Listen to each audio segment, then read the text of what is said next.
Just a warning for people with cap price servicing. I've never thought to make videos on all these sorts of rip-offs that go on. This car has been taken out of Hyundai in Sydney, okay, near where I work, so you can work out which dealer it is. Now, he had a service, right? They've quoted him $1,900 to do the brakes. Right, now, look at the brake fluid. See? Why didn't they top it up? Okay. The oil's been changed. But why didn't they top the brake up? And look, the little fingerprints are there of the little apprentice. Right? Why didn't they top the brake fluid up? The pads have got plenty of meat on them. I'm doing them anyway. Right? They've got 40-30% on them. Why didn't they top the brake fluid up? And this is Australia. This is what you get, and then it starts. Usually there's a battery terminal that flies off straight away. You know, look, they've topped it up to full. Why didn't they top the brake fluid up? And God forbid they get rid of the leaves.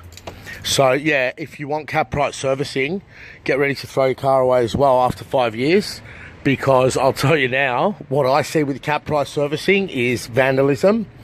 Now, this particular dealership as well, I've had a big run-in with them last year, right?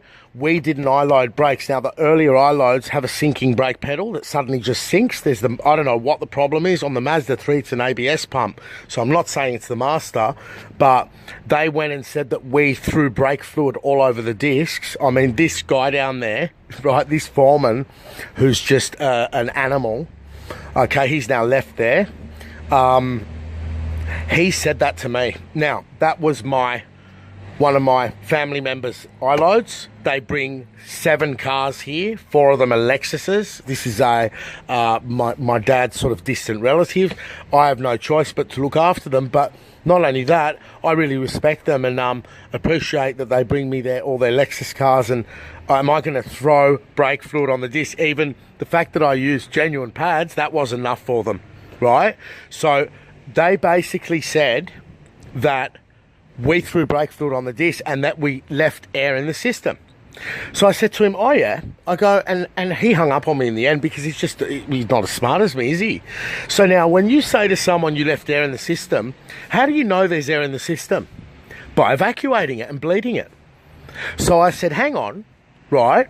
So you've bled the brake system. He goes, no, we're not bleeding it. I said, oh, so how do you know there's air in it? Get it? And the retard was with his tongue wrapped around his ass where it belongs. So cap price servicing is one thing. Pulling a vehicle out of a dealership, like I showed you on the Audi with the intake manifold earlier this year, and they ripped the butterfly valve out and created this huge vacuum leak. What they do, not all of them, but many shops, many electricians and many dealerships, when you go pulling a car out of the dealership in the last minute, shopping around on prices, they're going to fuck your car up anyway. So, you know, you pick, as they say, pick your poison.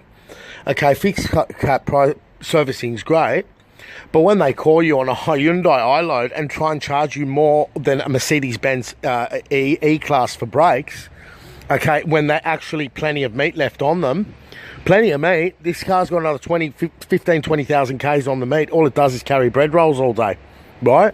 Why are they trying to charge him $1,900, okay, for discs and pads? And then why didn't they just top the brake fluid up? Because in the end, right at the end, they said to him, oh, they're not as low as we thought, especially the rear.